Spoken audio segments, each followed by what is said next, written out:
Alright, today I wanted to talk about normies, or churls, as I brought up in the last film. So, first off, what do I mean by normie? On the web, when folks talk about normies, they most often mean two sundry things. In the black brood rings, when folks say normie, they mean somebody who is mid in looks, or middle of the road.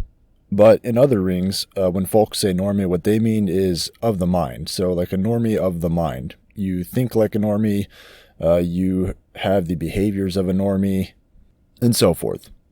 And for me, I'm talking about this tooth kind of normie, the normie of the mind, also known as a neurotypical. I call these kind of normies churls. So what is a churl? In Anglo-Saxon yore lore, churls were a certain class of people. Churls owned or leased land, they had the right to bear arms, they had a were-guild if you killed them, and they had social mobility, so they could move up in status. They weren't fixed. So these were free people. These were the everyday, like working class type people. They were not slaves or thews, as you would call them in English. They were not property of somebody else. So why do normies rule? And when I say they rule, I don't mean they choose the direction society will go in. That's part of being a churl, is that they're not in charge. They've given up some of their agency for safety and security, and that's kind of how you define a churl. So churls don't rule themselves, but I would put forward that churls are good and worthy of some respect. And the reasons for that are as follows. One, nobility is dangerous.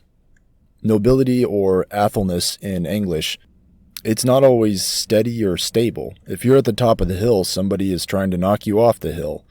If you go off of the beaten path and make your own way, there's often unforeseen dangers off of the beaten path.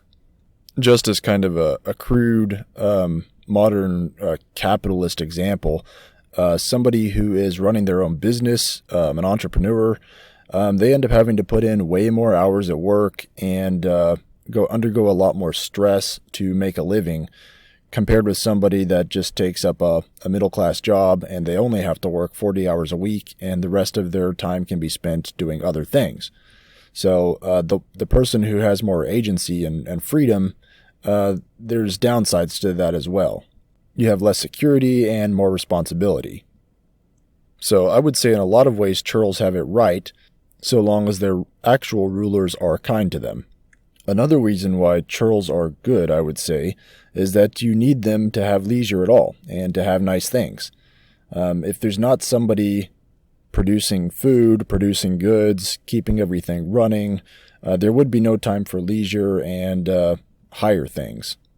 Another reason why you might want churls to have a good life is that if you ever have children yourself, there's a chance that they could be churls as well.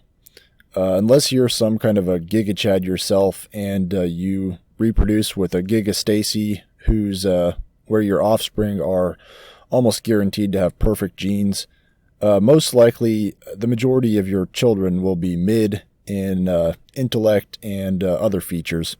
And you want to have, or at least I do, I think I would want to have a society where normies or churls can have a dignified life and contribute and have upward mobility if they want to. Anyway, this was just a quick film to talk about some thoughts I had on churls, and if you have any thoughts of your own, please let me know.